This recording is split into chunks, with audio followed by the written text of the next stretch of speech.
for the Radiant. Double damage rune is now at bottom. Don't see anyone rotating for that as of yet. I mean, as you can see here, Radiant does have the ward, but the Dire does not, which will allow Batrider to help take the mid runes.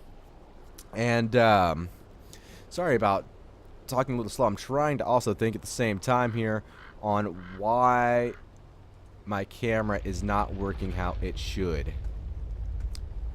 Makes me very upset. So one of the teammates is lagging, so let's take a little time to look and see. As you can see here, Radiant is winning in XP, though the difference in gold is starting to lean a little bit more towards the Dire there. Anti-Mage getting that farm that he will need here in the early part of this game. And something you never ever want to see happen is the Anti-Mage starting to get fed this early. As you can see here, we are impending a gank up top with the 3 of them all there. Lovely little graphical errors there. And we are going to see a gank here. We are looking at a level 5 Batrider. Not enough for his lasso yet. And he does not have Flame Break. He won't be able to push anyone back.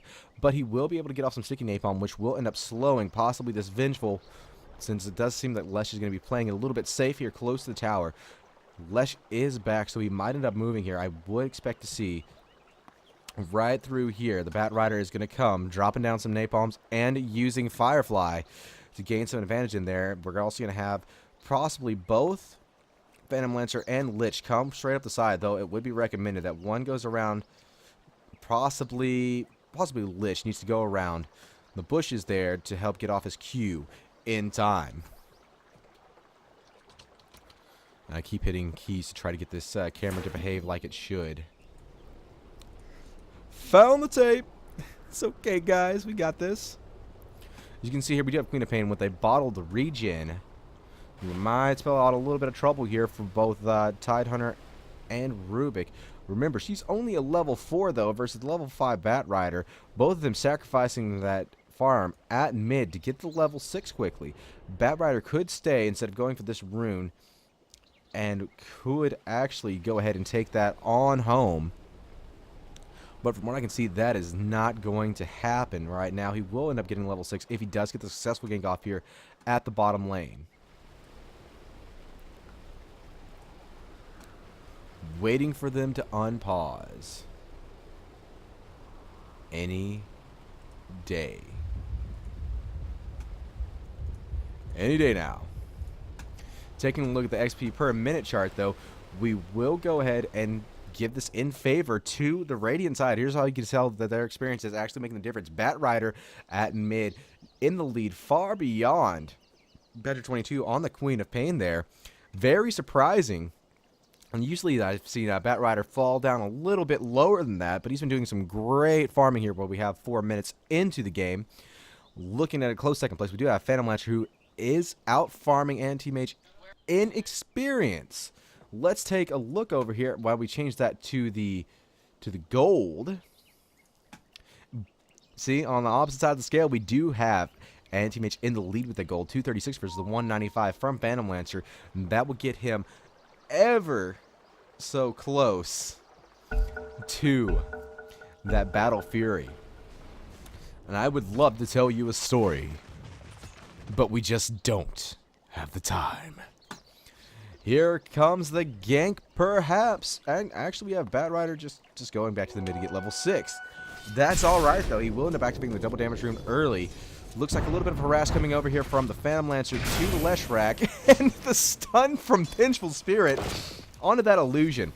Now, at top lane, they did realize that Queen of Pain is there, but they do have the ward right here. That will give them the great oversight that they need. She will be heading back towards the mid. And that's what I'm talking about here with the great ward coverage from both teams. As you can see through here, wards here and here, covering both the rune and the ganking position there. She will be headed back towards the mid, and Batrider will be fully ready for that. He's still about 2 creep kills away from being level 6, getting ever so close whenever the range creep goes down. So will possibly Queen of Pain here. As you can see, he's starting to get the ticks off. It's getting close down to the wire, even though she does go ahead and cast the dagger. Doesn't seem like it's going to do too much to deter the Batrider from getting to level 6. And we're going down to the final creep kill here. He is level 6. Let's see if he's going to go ahead and try to get a little bit more napalm off on her and a lasso. He has taken lasso. Not too harassing with the napalm as of yet. Swinging it back down here to the bottom lane. You can see not too much still happening here. Not a little bit of harass coming off. We have more sack and pulls taking part at the top lane. We do have that realized by the Radiant team as Wolf is moving into position with Opku. They're sticking a little close. They know what's happening. They know that it's going to be double pulled. They aren't going to go into it as of yet. Lane staying pushed very even, especially over here at the mid. You can see Queen of Pain level 5 getting a little bit closer to level 6. Bat Rider almost level 7. He needs to go ahead and get that flame break as soon as possible in order to do a little bit of extra DPS whenever he's coming to gank. There once was a story of a man named Jim, and he was a fisherman. Ho! There's your story. Anyways, going back over here to looking at Lich and Phantom Lancer, not a lot swinging in their favor. They could get in close to get a few more creep kills, but we do have that vengeful spirit ready and waiting for the stun. Looks like we are wanting to get a gank going off there. Kiro throws down his Ice Path and Dual Breath, and he will end up missing that. Wolf did get the reward down without any sort of trouble. And we have Bat Rider talking about coming top. Don't talk in all chat, man. Oh, fuck that.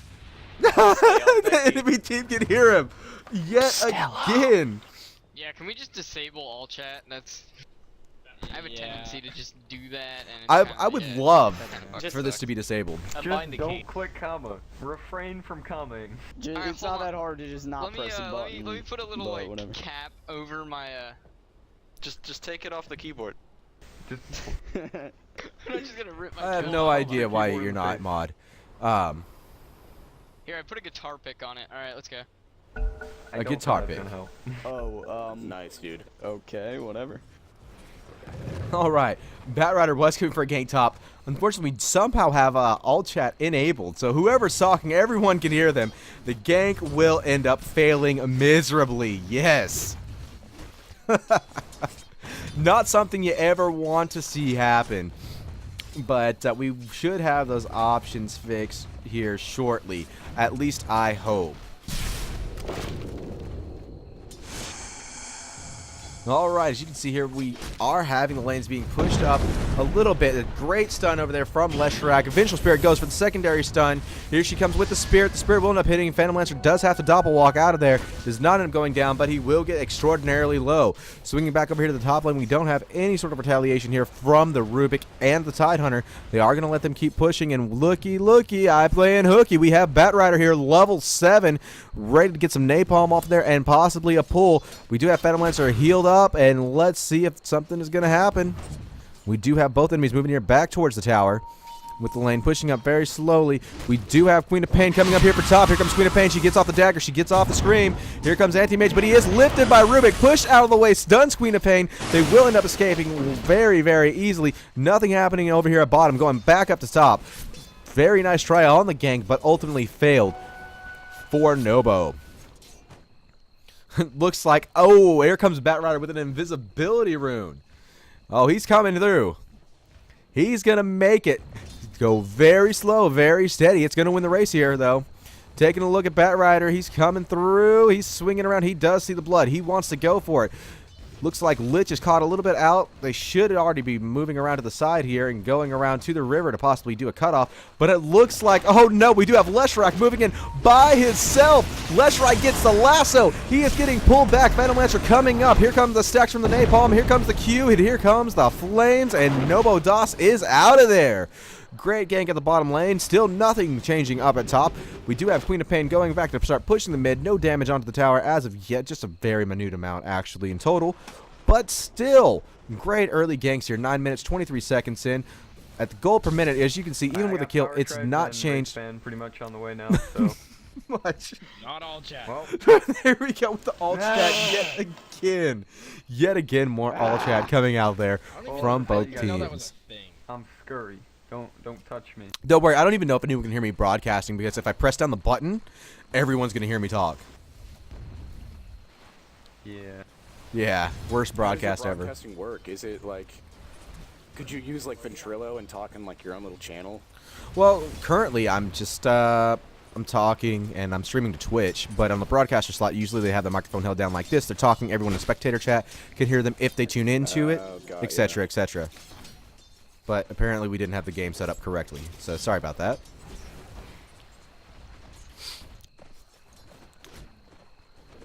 But it's still a great gank coming off there.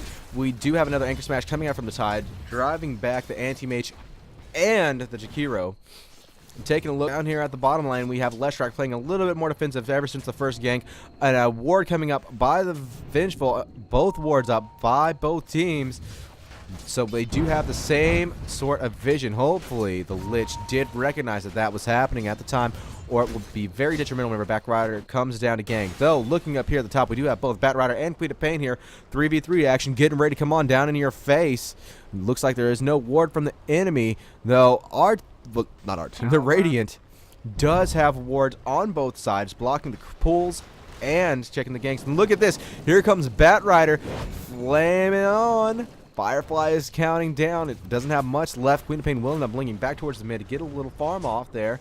And down at the bottom lane, Lesh had to pour it back under a little bit of an assault here from the Lich and Phantom Lancer.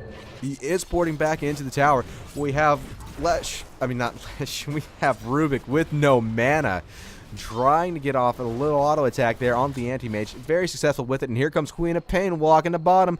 Looks like Lich is caught out by himself. Here comes the Scream, here comes the Blink, and here comes the Dagger. Slowing him down, but it is not enough. He will end up making it out of there.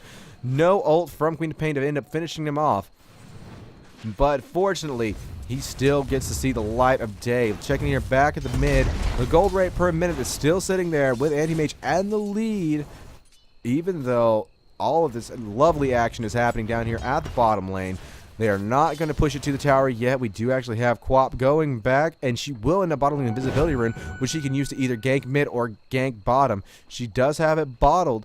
Does not seem like she's going to pop it yet. We do have him going to check the top rune. He does not know that it's there. Yes, that is very true. I would recommend that both teams have an emergency stream group chat. And looks like the Ice Path will get the Tidehunter, and Dual Breath does end up missing him. Looks like still no retaliation there from Rubik. He's sitting there with just barely enough mana to either lift or bolt. And here comes the Batrider in again. Anti-Mage blinking out of the way. Batrider just too slow. Does not even have boots to get off the lasso. Looks like we do have Rubik caught out there in the Ice Path. Still no kills as of yet. We also have Queen of Pain popping that invincibility. Looks like she will end up coming bottom here. I don't know what Phantom Lancer and Lich are going to plan on doing, but we do have Lich with full mana. Let's see if he's got his ult. 21 seconds left on the ult there for the Lich. Swinging it over here to the XP per minute. We do have Batrider still in the lead. We have Phantom Lancer in a close second.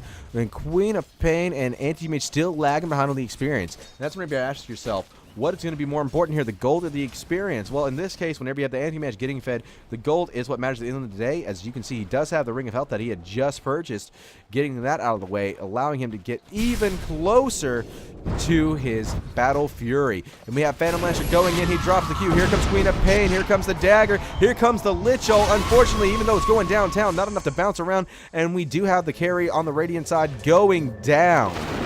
Very, very unfortunate mishap there. We do have a Wolf coming in. He does know that she screamed. He does know the Sonic Wave is up. Can he go ahead and grab it? He actually has Ice Path from Jakiro. Will be using that defensively to batter them away from the tower. Tidehunter left to defend top all by himself. Looks like that the Dire does notice that. They are starting to be a little bit more aggressive. Anti-Mage trying to take away what little mana he has left. And we do have Batrider looking to go top for a gank. He actually has Power Dreads now, which will allow him to go ahead and grab people that are out of there. Yes, it was a very good trade from both teams there. It looks like we have Lich moving up. He drops the Q. Here comes the Ice Path from the Rubik. Here comes the Q from Phantom Lancer. He's going up. They do end up getting the kill on Leshrac. We have Queen of Pain desperately trying to escape. She is activating her phase boot. She has barely any mana left. They're trying to get the attention of Batrider. He does not know what's happening. He has actually activated the haste rune. He's coming up. Even though she has blinked, it may or may not save her. Oh, no. Even with the haste, he will decide to not try and dive the tower to get that kill on Queen of Pain. very, very sad day. Looking back over here at the top lane, we do have Tidehunter getting off some excellent defense there versus the Anti-Mage. So Anti-Mage is just having free farm. I mean, take a look back at the goal per minute. He is sitting at almost 300. And at 15 minutes in, that is exactly what you don't want to have your enemy team's carry doing. And whenever he hit the mid game here, he is actually in all the